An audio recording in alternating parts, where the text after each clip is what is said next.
നമസ്കാരം സുഹൃത്തുക്കളെ, ഞാൻ നിങ്ങളുടെ സ്വന്തം രാജൻ. വരാനിരിക്കുന്ന 2026 കേരള നിയമസഭാ തെരഞ്ഞെടുപ്പിന്റെ ഭാഗമായി നമ്മുടെ കരുവഞ്ചാലിൽ ഒരു അതിഥി എത്തിയിട്ടുണ്ട്. വോട്ടർമാർക്ക് വോട്ടിംഗ് മെഷീനെക്കുറിച്ച് നേരിട്ട് അറിവ് നൽകാൻ തെരഞ്ഞെടുപ്പ് കമ്മീഷൻ ഒരുക്കിയ മൊബൈൽ ഡെമോൺസ്ട്രേഷൻ വാനാണിത്. ഇലക്ട്രോണിക് വോട്ടിംഗ് മെഷീൻ EVM എങ്ങനെയാണ് പ്രവർത്തിക്കുന്നത്? നമ്മൾ ചെയ്യുന്ന വോട്ട് നമ്മൾ ഉദ്ദേശിച്ച ആൾക്ക് തന്നെയാണോ ലഭിക്കുന്നത്? ഇതൊക്കെ നേരിട്ട് ബോധ്യപ്പെടാൻ ഈ വാനിൽ സൗകര്യമുണ്ട്.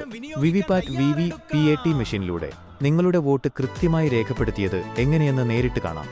തെരഞ്ഞെടുപ്പ് കമ്മീഷന്റെ SVEEP പദ്ധതിയുടെ ഭാഗമായിട്ടാണ് ഈ ബോധവൽക്കരണ പരിപാടി നടക്കുന്നത്. വോട്ട് ചെയ്യേണ്ട കൃത്യമായ രീതിയും മെഷീന്റെ പ്രവർത്തനവും ഇവിടെയുള്ള ഉദ്യോഗസ്ഥർ നമുക്ക് വിശദീകരിച്ചു തരുന്നുണ്ട്. ജനാധിപത്യത്തിലെ നമ്മുടെ ഏറ്റവും വലിയ അവകാശമായ വോട്ട് കൃത്യമായി വിനിയോഗിക്കാൻ എല്ലാവരും തയ്യാറെടുക്കുക.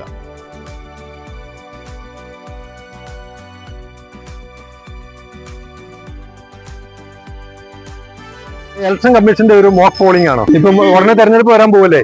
അപ്പൊ അതുകൊണ്ട് ഇപ്പൊ ഒരുപാട് തെരഞ്ഞെടുപ്പിനെ കുറിച്ച് ഒത്തിരി ആക്ഷേപങ്ങളുണ്ടല്ലോ. അപ്പൊ അത് ദൂരീകരിക്കാൻ വേണ്ടിയിട്ടാണ് ഇപ്പം ഈ കാണുന്ന ഈ ഗ്ലാസ്സില്ലേ, ഇവിടെ നമ്മൾ ഏത് സ്ഥാനാർത്ഥിക്കാണോ വോട്ട് ചെയ്തത് ആ ചിഹ്നം നമ്മൾ ആ ചിഹ്നത്തിൽ തന്നെയാണോ വോട്ട് പതിഞ്ഞതെന്ന് ആ സ്ലിപ്പിൽ ഇവിടെ വരും.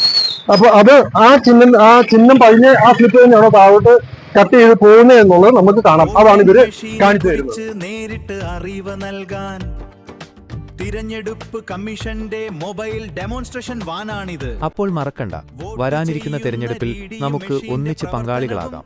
കരുവഞ്ചാലിലെ ഈ വിശേഷം എല്ലാവരിലേക്കും എത്തിക്കാൻ ഈ വീഡിയോ ഷെയർ ചെയ്യൂ. കൂടുതൽ വിശേഷങ്ങളുമായി വീണ്ടും കാണാം.